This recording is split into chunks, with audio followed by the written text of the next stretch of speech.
Here today we have a solid state bedini Tesla coil built similar to the setup you see in front of you. It can be found online as the simplified schoolgirl circuit solid state.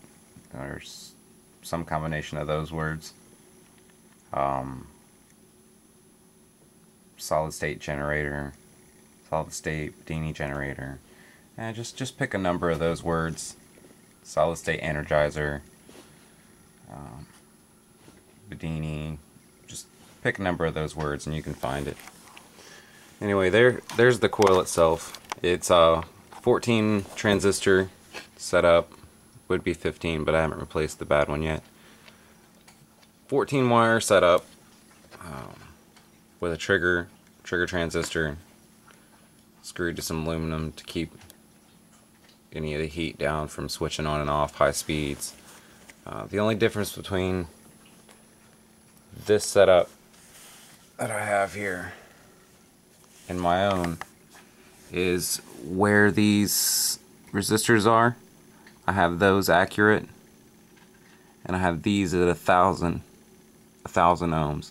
If everything else set up the same except for those, it's 1,000 ohms. I put 1,000 ohms because I know that this radiant energy can have some pretty high voltage, and this one states it's 1,000 ohm, and this one states it's 220. I didn't see the logic in that balance. I wanted to balance it out and have them all outputting the same amount. I actually have 2,000 separate 1,000 ohm resistors in series connected to my trigger winding right here as well. I didn't do that. I went from 2,000 ohm resistors down to straight to the base of the trigger transistor, and ran it that way. It rings when you drop the resistance in half. There starts to build a little heat in the coil. When you run it any lower than that, you start to risk some severe heat. So I laid a piece of aluminum here, aluminum stock, to suck up some of the heat. It works really nicely.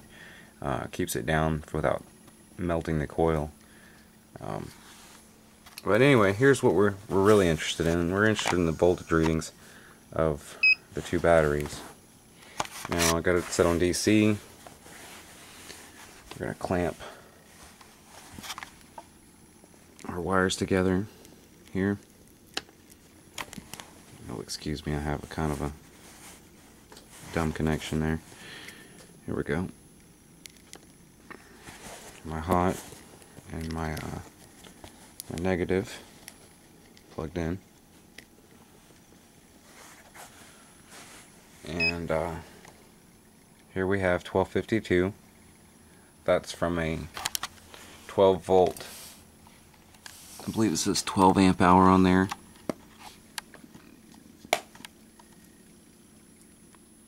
.12 to 14 volt, 12 amp hour battery, and it's been sitting at 1250 for days, and I'm charging this 100 amp battery here. Now, the thing about it is once this radiant energy starts, you need to build a potential in the battery so that the battery can withhold a radiant charge. Not that a radiant charge is any different than extremely different than a current conventional charge, except for it's a lot better for the battery and holds a lot better once it's started. Now, this machine is saying that this battery is at 1171. It's climbed it. When I pulled the battery out, it was at 850 and sat that way for months and months and months and months. And now currently it'll hold electricity a lot better than what it would before I started the charge. So we're going to disconnect the primary battery lead and watch the deep cycle battery kind of fall back down to where its potential lies at, I think it's like 1050, 1060, somewhere around there. But just to see how great of a rate of charge it's putting out on this 100 amp battery. We're gonna clamp it back on when as it's falling and watch the voltage rise. It's pretty substantial, and it was holding at 1171. It'll go a lot farther than that. It seems like this machine runs on just about nothing out of this battery. I've had this battery on there for almost a 24-hour period, and nothing has changed in the battery except for the fact that this one keeps climbing. This one keeps climbing. 100 amp hour battery being charged by a 12 amp hour battery. I think that's a pretty fair price for a 100 amp hour battery to be charged as a 30 amp hour battery. Oh, I'm sorry, a 12 amp hour battery. Well, that was the whole experiment right there. It's a Tesla bedini coil, solid state. Look it up, build one. If you need help, leave a comment on this video, and I'll be glad to assist with anything you might want to know. Thanks for your time.